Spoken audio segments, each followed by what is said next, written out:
Last time I did hard of hearing, because we kind of have the same thing. Yeah. Oh, for that one. Yeah.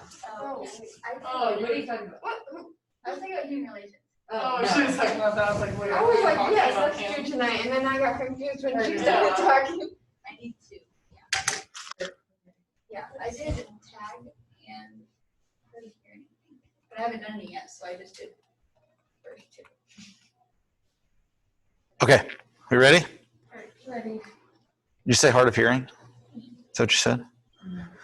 There might have been a good audio tool that you looked up last time that might fit very well for an assignment for that class. You already used that one? Oh, man. Today we're going to talk about flipped learning. I'm going to go through a few slides, really not very many, like 4. And then we're going to talk about the video. And this is everybody today because we have several people gone for the EDSP 100 trip. And then I have a couple at home that we're recording Zoom for. And I'm actually recording Zoom for those people that are gone to EDSP 100. And then I have some people on Zoom that are ill and quarantine. So we're going to talk about flipped learning briefly. We're going to go through a few slides. We're going to talk about audio in the classroom a little bit more. We're going to talk about podcasts a little bit more specifically. We're going to listen to a short article. And then we're going to talk about your assignment that you're going to start this week and you're going to complete next week. Okay. So we're going to start this week. It really is planning for you guys to record your own podcasts, which you're going to do next week. Okay. You don't have to listen to those though, right? What? What do you mean you don't have to listen to them? Like I listen to all theirs, but I hate Some, my own voice. well, you're going to be partnered up, so you get to share your voice with somebody else.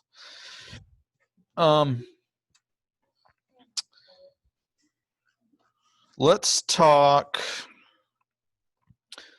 about the flipped learning video first, which I'm not going to pull it up. Let's just kind of do, let's start and let's do 2 groups of 3 and talk about the 2 highlighted flipped learning styles that you guys had on your assignment, and just talk about those briefly. Then we're going to share them up front and we'll talk about them all in general.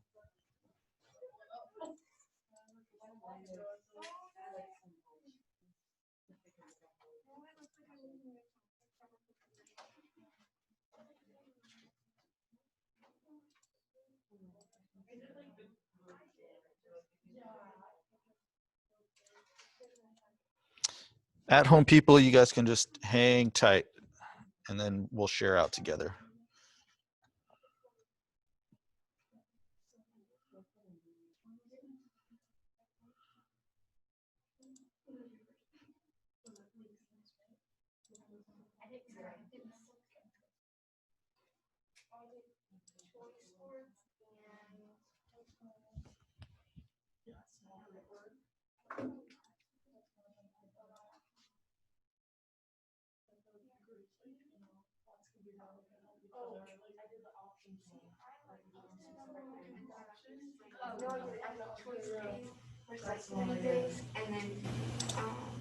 And then I hated not having freedom in school. Like, I went from a bigger high school where I had a ton of freedom. Where I was going to a small high school where I literally lost everything. And I literally hated it so much. And I'm my senior year. So, but giving kids like a choice makes them want to learn what to do. So like, you guys have to just like, you know, so this, so this.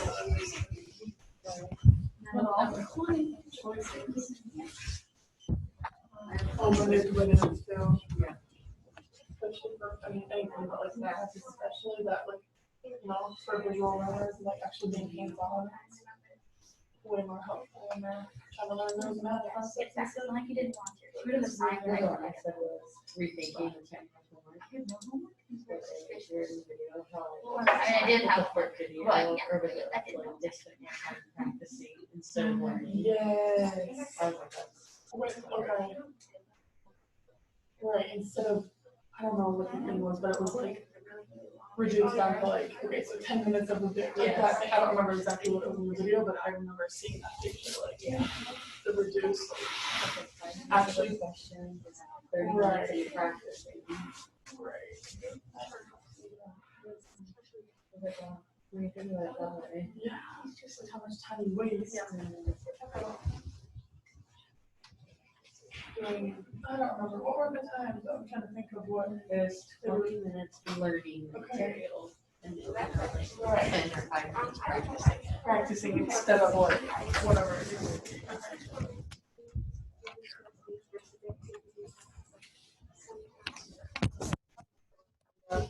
What else did I do? If I were to cruise in that option. There's a lot. There's a lot. Yeah. I feel like some of them are good. Choice days are really good for the kids. There was one of them that was They're only gonna say just so you don't take material.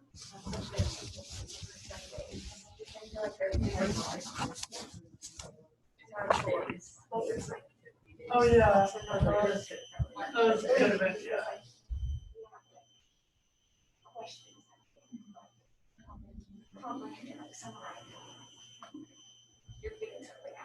I thought the interactive stuff was really cool. Yeah.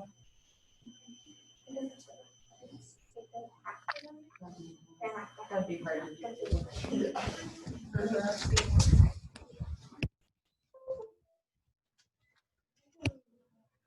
Okay, let's talk about these a little bit. I mean, we'll have the full list. The trick of this was, which nobody has highlighted yet, were there 20? There's actually 19, right? Yeah. I literally was counting them as I went, and then I got off. I had to go back and figure out which one it was. Yeah, yeah. I wrote it down too because I was like, which one's that actually? So I just read it anyway. Like number 16 or number 17. Yeah. Pages is actually part of number 3, Yeah. but they like went into depth on that one too, so I made it. It's fine. It's fine either way. Usually when I give this assignment, somebody goes, "There's only 19." There technically, I guess there really is only 19. Oh, something's not working very well here. Oh, it's coming on. It's just taking a minute. Oh, it is now. I don't know why the fan was running so hard. Let me share my screen up here.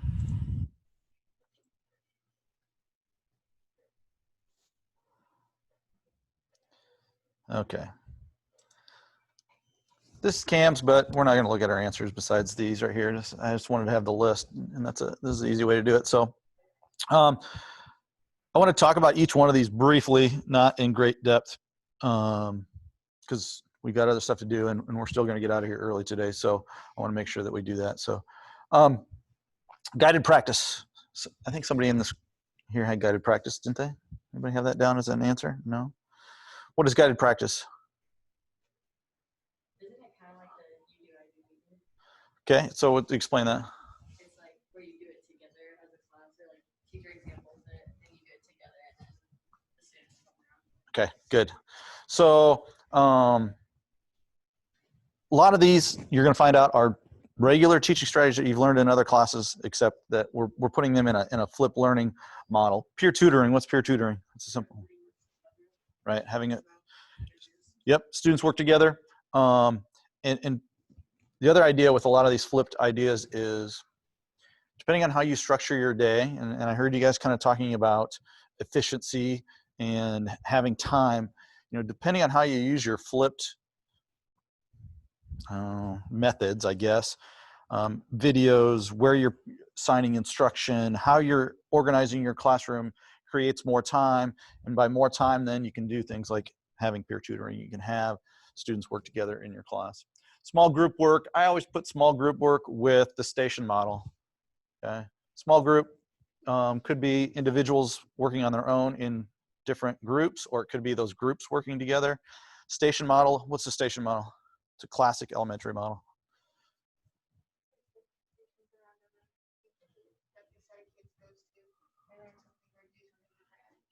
Right. And I use this too in high school a little bit differently. Elementary usually uses it with, you know, Cam is a teacher over there. She's at her kidney table, and she's going to have, you know, 3 or 4 students with her, and then there's going to be two or three groups of 3 or 4 students elsewhere around the room doing other activities, right? And the great thing with when you talk about flipped learning, and I don't know if I mentioned it here, but I mentioned it. I know I mentioned it in one of the 2 classes. When you talk about small group work, and you talk about station models, and you talk about the in-flip station rotation models, they all kind of work together in different ways depending on how you organize it. If Cam's got a group over there and she's working with students, one of the other stations could be a video of Cam giving instruction to students that the students watch on their own, and then the other group might be, you know, working on an activity. And then the other group gets direct instruction with the teacher, you know. And so there you're utilizing video, you're giving instruction in more than one place. Students are able to access that. I guess my list is gone, I took it down, but students are able to pause, rewind, whatever at that other station. And then they also get to check in with Cam when they get to her station at the table. So they all work very well together. And I can tell you right now, so this idea of, I guess it's not necessarily in flip, but when I go to Tumwa right now and they do station rotation, Ashley Gruwell's at her table working with her students. The other students in the other stations are all right now, excuse me, at least as far as the Tumwa is concerned, on their computers. Because they're kind of prepping their students for if we have to go to hybrid or if we get shut down and you're at home, we're doing online, they want them to be proficient in using computers. So their students right now in 2nd grade aren't even doing the normal activities that you might do in a station rotation model. They're doing all online work. And so they have a couple different sites that the students go to. So a little bit different right now. Balance between process time and activity time. That's that kind of that same idea, that efficiency. You can really work with that with a flipped model because you can have that time at home with videos. You can provide time in your class for students to view materials while other students are working. So it just depends on how you want to balance them. One of my favorites, interactive notebooks. Anybody in here have that? Somebody that turned it in so far. So tell us about interactive notebooks.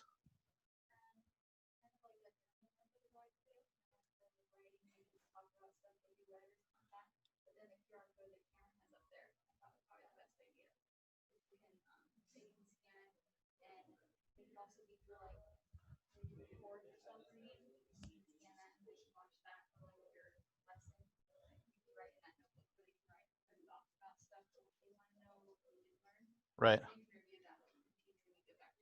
Good. And it can be much more than a journaling notebook. Journaling is a perfect idea for elementary wise, I think, using it. I can see myself using it if I was back in the classroom teaching biology and having a science notebook of, you know, lab information and research and all kinds of different things that you can put with Google Docs. Now you could create a folder of each one of your classes. You could share one document with each student in your class. They wouldn't have to turn anything in. You could do it all just right through the computer. It'd be super easy.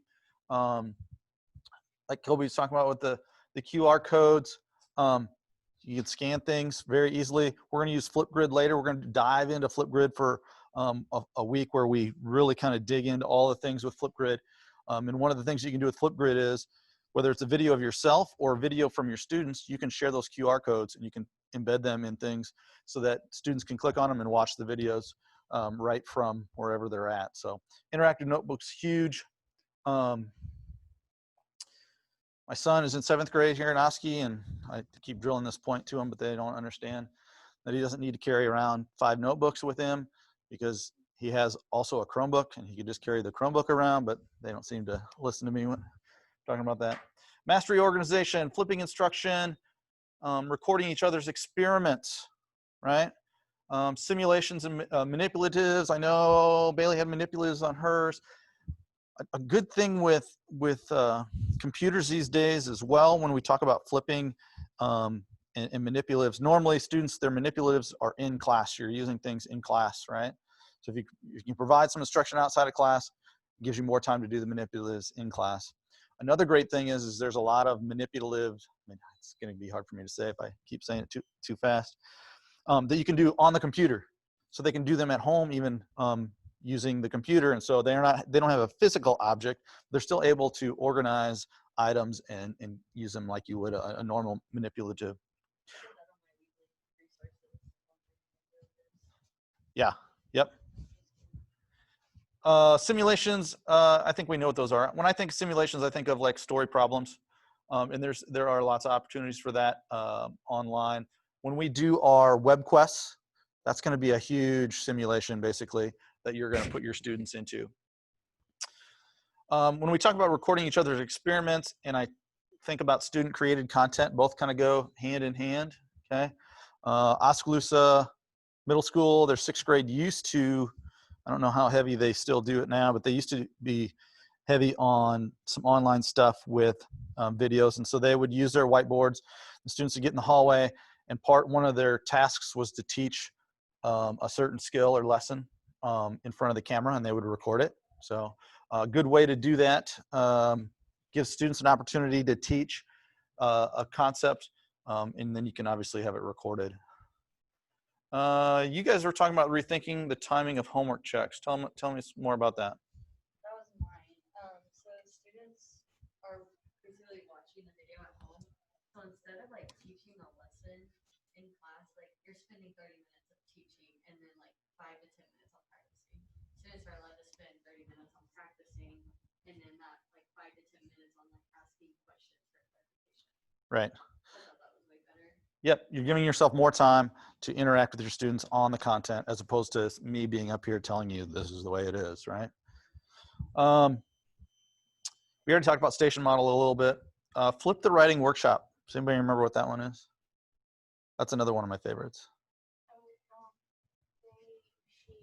Instead of just writing little notes on their paper, then she like made a recording and like exactly went through everything. And instead of like having like a class time for a meeting, she like all the kids can listen to it at once.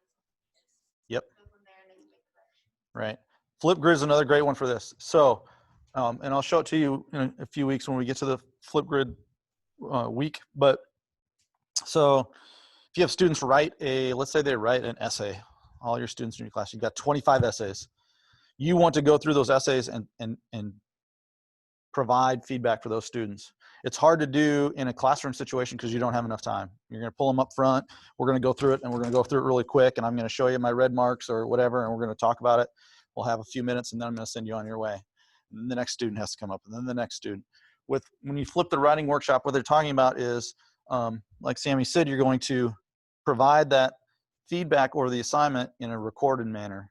In Flipgrid, you can do that. You can share your screen. You would actually be able to pull up the student's assignment and talk through it, and it would have a picture of you as well as their assignment, and you can go right through it. You can draw on it, you can highlight, and then you can say, okay, I didn't understand these 2 sentences, and you can circle them or whatever you want to do. Then you can provide that QR link or that URL for the student, and then the student can watch the video and see where they need to improve, and if they need to, I took it down, but pause, rewind, they can watch it again in order to refine their work. So works pretty well. Choice board, choice days, very similar. What's choice all about? They have a gist of like the baseline of what they're learning, but they get to choose how they're learning it. Okay. Whether that's a textbook, a video, or recording. Yep, could be a delivery model. So they're actually getting choice of whether I'm going to watch a 10-minute video, whether I'm going to read a 1-page paper, or whether I'm going to, I don't know, hear the teacher talk about it for 10 minutes, whatever it might be. But they get a choice, okay? What else could the choice days, activity days, and choice boards be about?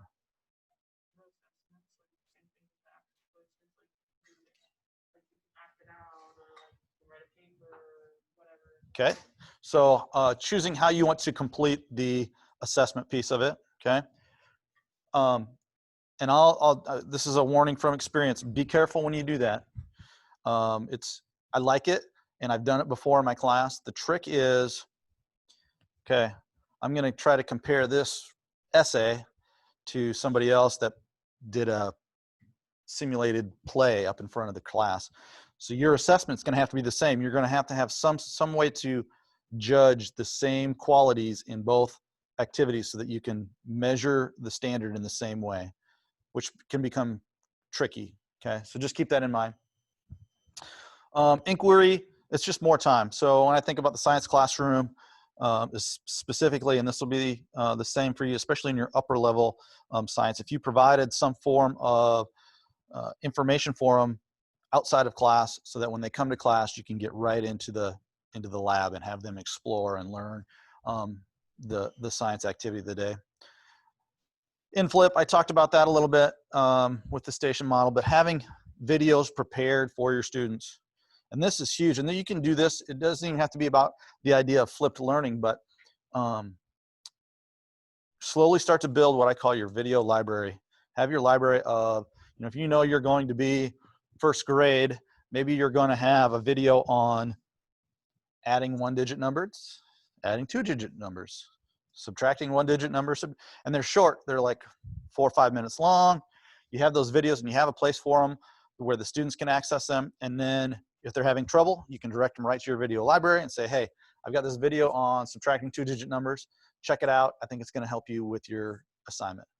And so if you can start to build some of those things in, then when you're in class, maybe I'm working in my small group over here at the table, small group math, and a student comes up to me and says, oh, I'm really having trouble with this. You can say, hey, go to the video library and watch that video, and then come up if you're still having trouble. And a lot of times they're going to watch the video, they're going to pause, rewind, and replay, and they're going to figure it out, and then they're not going to have to come up and bother you anymore.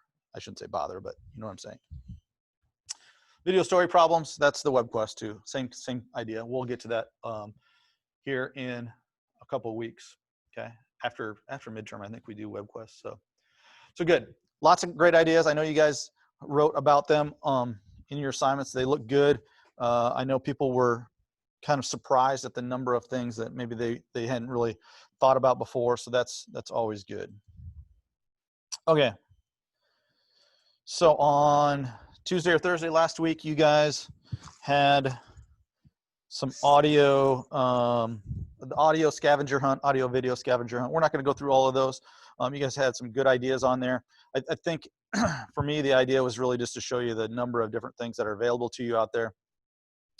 And I think maybe something that I need to put into that assignment is maybe I need to make them all or several of them all connected. I know some of you connected some of them, but things like a lot of people use the MLK I Have a Dream speech as your speech, right? Which is awesome. And people noted how, it's his voice. You get to hear him actually speaking, which is awesome.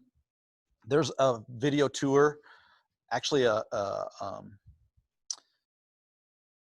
do you call those goggles? Yeah, VR goggles.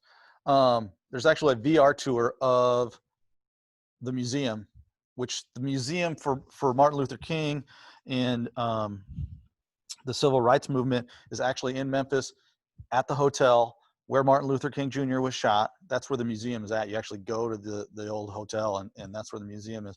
But there's a tour, there's an online VR tour. So it's not just a person walking you through it. You get to like move around. It's really cool. So you can chain together a lot of different things online and put them together into lessons. And so I think I have to do that next time is maybe enforce that. But you guys had lots of good ideas. Poems, books, obviously are going to be great for elementary, especially. What about the podcast? What did you guys find with the podcast when you were searching for podcasts? Maybe you guys weren't the ones that had that as your task, but it was hard to find. Not like hard to find some that were directed like straight to the students, not for the teachers. Okay.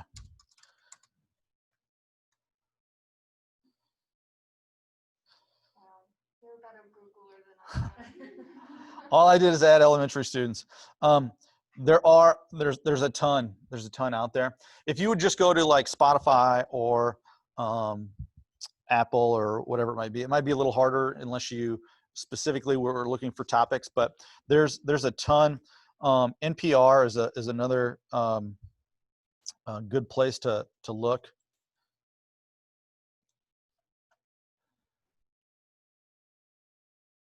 And there's all different types of podcasts. Okay. Let's go to Brains On. Lots of science ones, actually. A lot of history ones.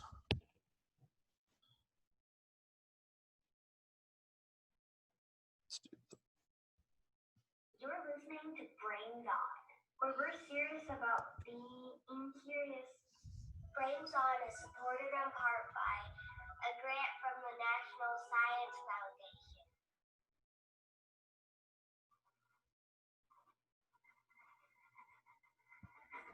Okay, Sandon, here's another one. Lay it on me, Minika. What do you call a bee with a dictionary? I don't know. What do you call a bee with a dictionary? A spelling bee. Ha, nice. I like it. Okay. How about this one? How do bees style their hair?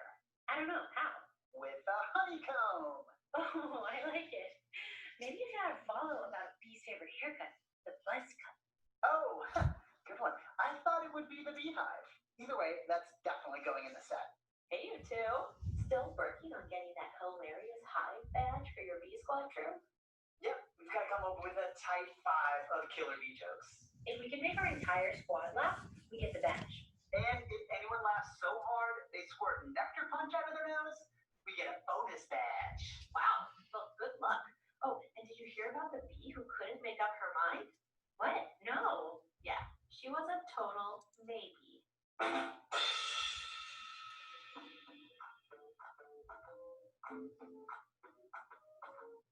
You're listening to Brains On from American Public Media. I'm Molly Bloom, and this is part 2 of our Bee Bonanza. Joining me once more, we've got sibling duo Harlan and Piercy Joy, also known as PJ. Welcome back, you two. Hi.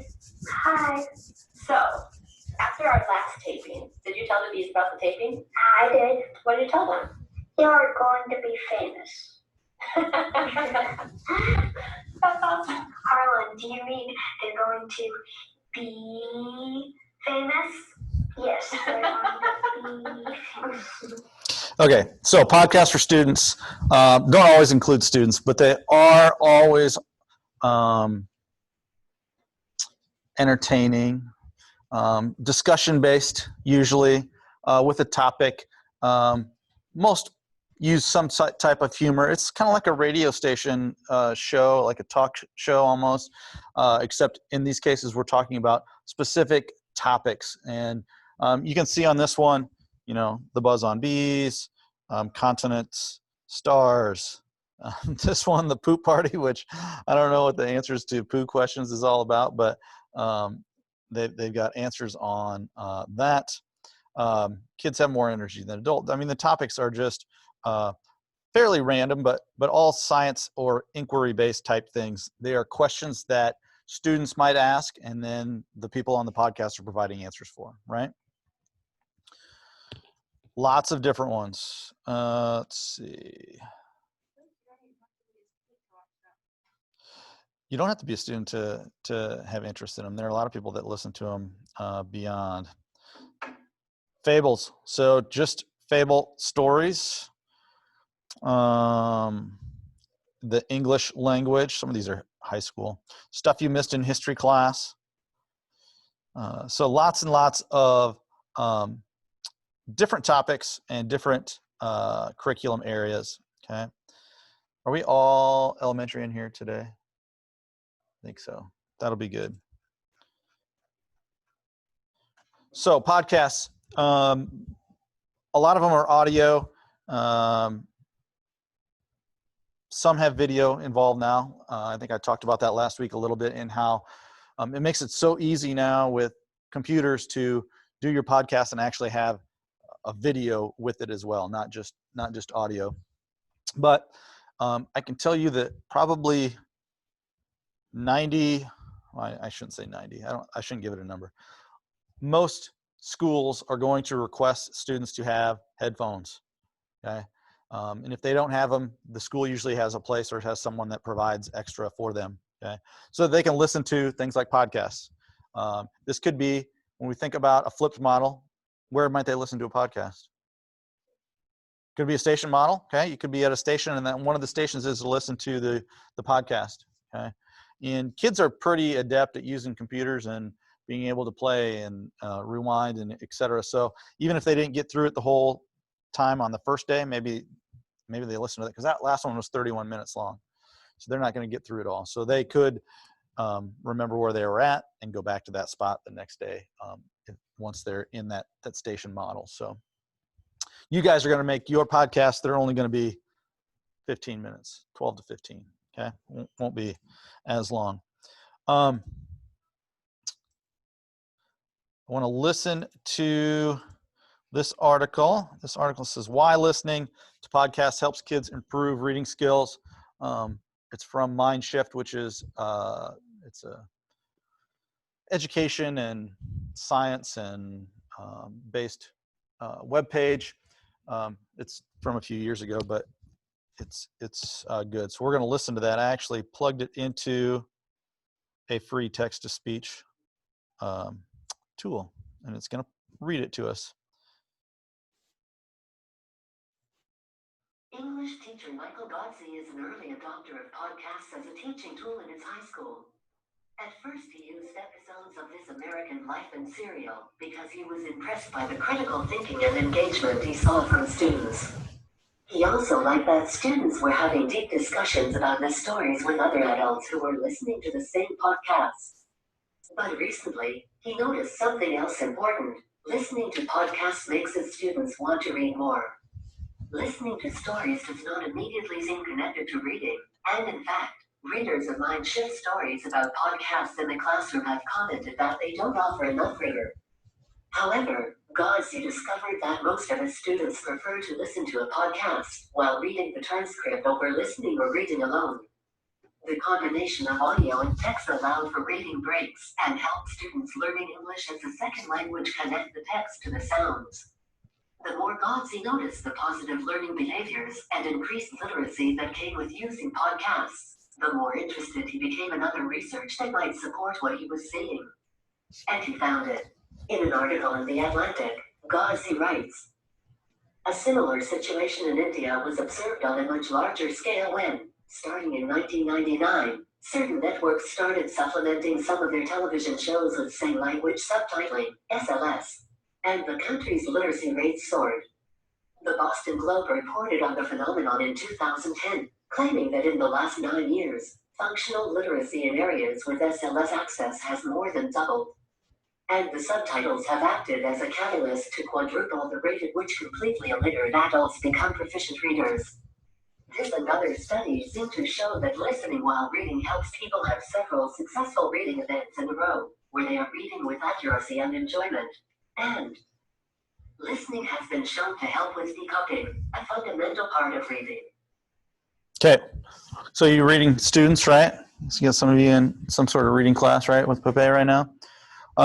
Simple tool, right? Very easy for me. I just plugged it right in there. I don't know what it's asking me to update, maybe Zoom. I didn't want to click on it because I didn't want it to go off, but that obviously covered up some of our text when they were highlighting it down below where it was much larger. But it also highlighted it up here.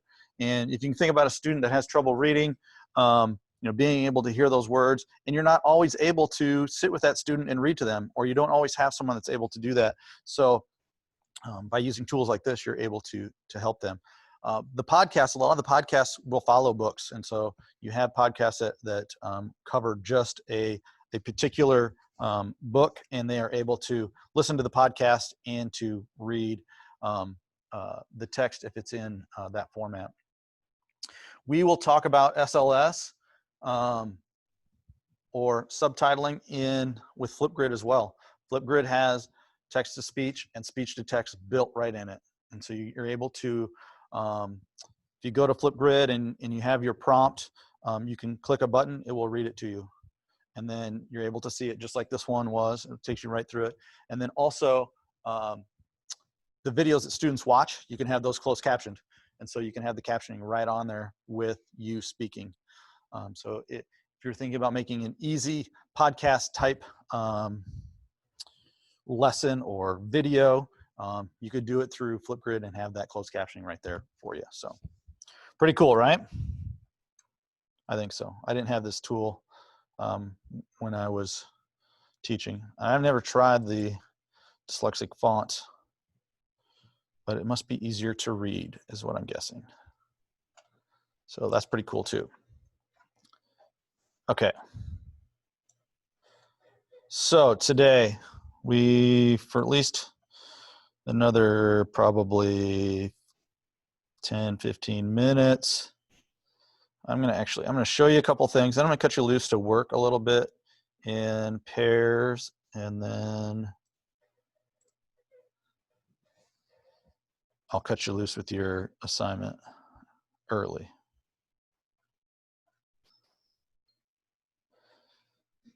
Okay, flip learning podcast.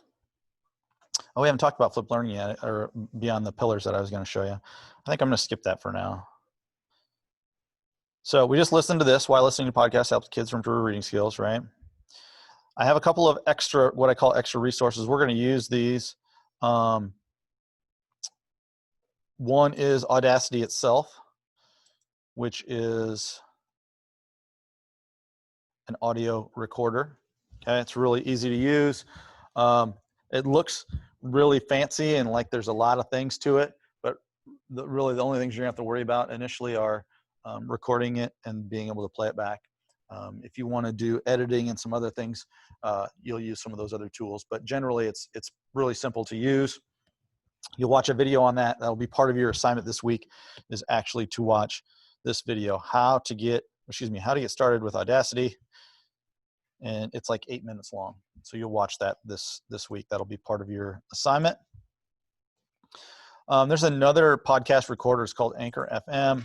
We aren't going to use that, but I wanted to provide it so you guys can see another resource. It's also super simple to use. You sign up, it's a free app, and you just start recording and you can publish. Okay. I think for now we're going to use Audacity.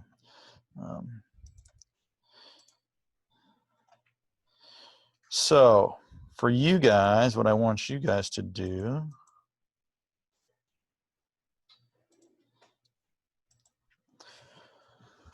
we have 6 people. Let's see. I'm going to have you guys break up into pairs, and each pair will be responsible for creating their own podcast. What I'd like for you to do initially, like right now, is to explore some podcasts online a little bit to kind of see what kind of topics there are. Maybe come up with a short list of things that you want to do. Okay. We'll do that for about 5-10 minutes, and then I will show you the assignment piece that I'm going to ask for you guys to do between now and Tuesday. And then next week when we come to class, we'll actually be we'll go over some things with Audacity, and then we're going to break out and you guys are going to record your podcasts. Okay. So if you need a computer, you're welcome to use your phones. If you want a computer, I can get you a Chromebook. Does anybody want a Chromebook? Okay, a couple of you. Okay. I'll get the Chromebooks out. Let's see. Give me just a minute here.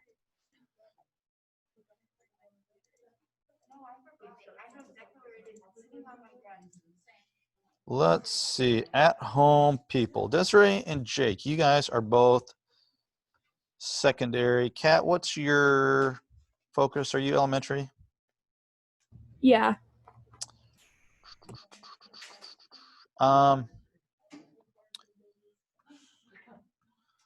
Let's do this. Jay, let's see, but you're PE, Jake, and Desiree, you're just secondary history. For today, let's do this. For today, I'm going to have each of you kind of do your own search of podcasts. Search in your area. So Jake, you can look for yours. Desiree, you can look for history. Kat, you can look for elementary. And then I'm going to get into the list, and I will send that out, and we will get pairs so that you guys all have a partner, okay? But for right now, you can just do searching on your own. Does that sound good? Yes. Yeah. Okay.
And I would encourage you guys, just because you kind of think, oh, this is what we're going to do because we think it's going to be easy, I would encourage you guys to explore some other podcasts and see what else is out there, what there are other things you can do besides just saying, oh, this will be easy, I'm just going to do this. Because I know that's kind of why people kind of choose to do the book, is because it's easy. So.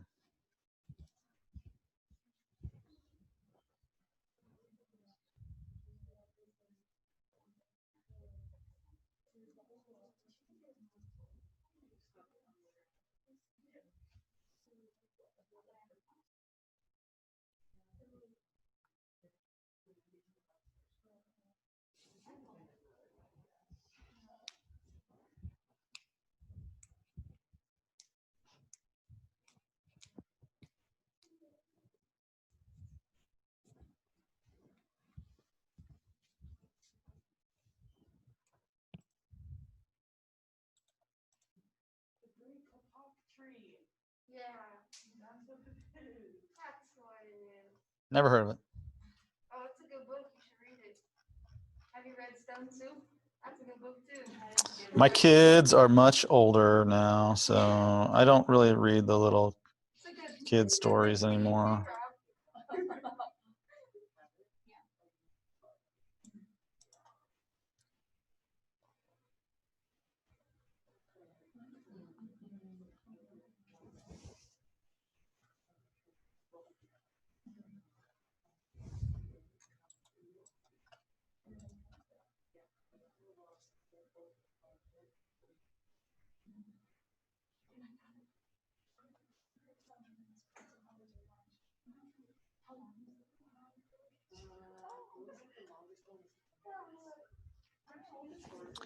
The other thing for you to think about, whether you're doing the story or something different, is how is this going to fit into my classroom as a teacher? How am I going to use it?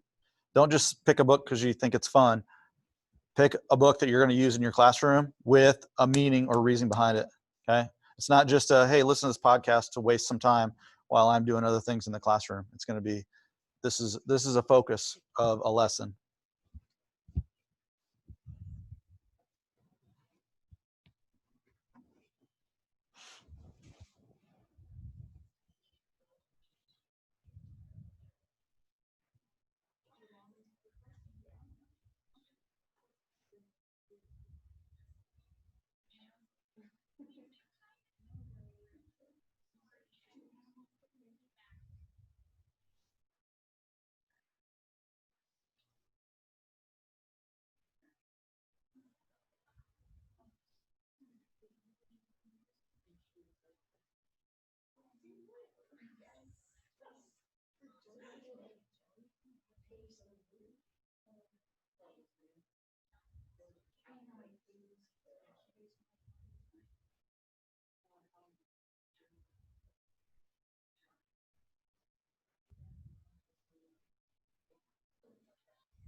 Does it have to be elementary?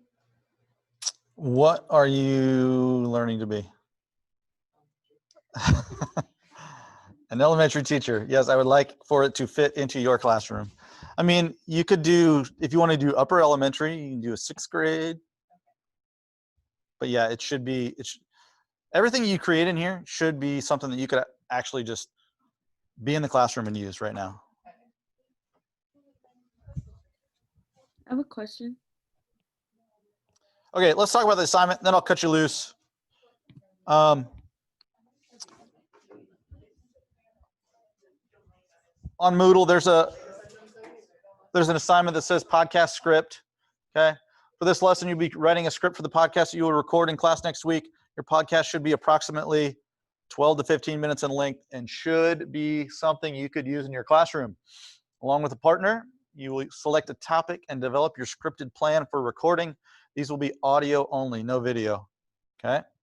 So you are to upload your script and plan. So your script and plan to this link prior to class next week. Okay. Now remember, script wise, I would like a general idea of what you're going to say. So you might stray from your script a little. You might leave some things out. That's okay. But I want you to have a plan because you're going to be recording this and you're not going to have too many shots at it. You can edit it, but once you start getting in there and editing too many things, then you might as well just start over and re-record it. So if you have a plan in place, it's going to be easier. So when I talk about a script and a plan, tell me, what did they do at the beginning of that video or the beginning of that podcast we already listened to? Gave you the title, talked about who the people were that were there. And then they kind of hinted, they used some hooks through some B jokes, right? Just like you would in a lesson. But they're going to get you set up for what is going to happen during the podcast. Okay. So you're going to tell me those things. You're going to tell me your plan. We're going to do this. We're going to do this. We're going to do this. This is what we're going to say. We're going to finish by singing a song together, whatever it might be. Okay. But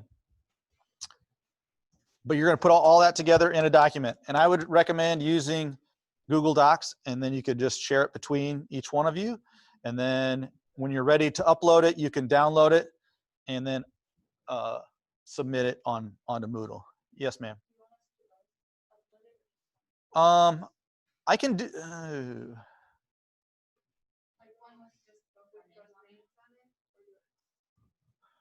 I'm trying to think what's easiest for Moodle as far as me grading wise, entering grades.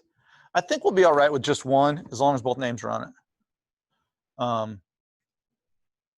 We'll try it. We'll see what happens. I can't remember if I can do. I think I can go back in there and just add a score for the other people. So,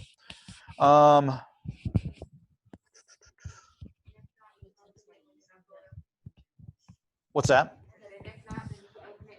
Right. Yeah. If we need to, we'll just do it that way. But I think we're okay. I think I can do that. So make sure that you have a topic that you are confident in. Okay. And make sure that you have you think you have enough material to fill that 12 to 15 minutes times. Maybe you want to go through it and read through it together in practice. Okay. But you're going to record next week in class. We're going to spend that time. I'm going to go through some things with the recorder, and then we're going to break out, and we might have somebody go to the wherever. We'll split up a little bit around the building if we need to in order to record. Okay. Questions? The other thing you need to do is to watch that video on Audacity. It's like 8 minutes. Okay. It's on Moodle too.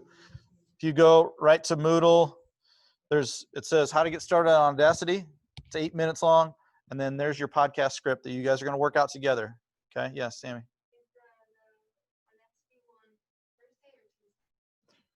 You need to do that before you come to class. Yeah. So any time between now and Tuesday.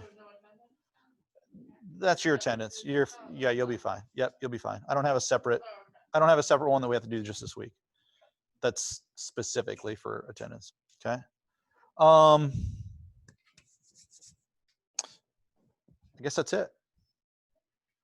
If you guys could plug those in that you have computers for, you at home people, I will find partners for you.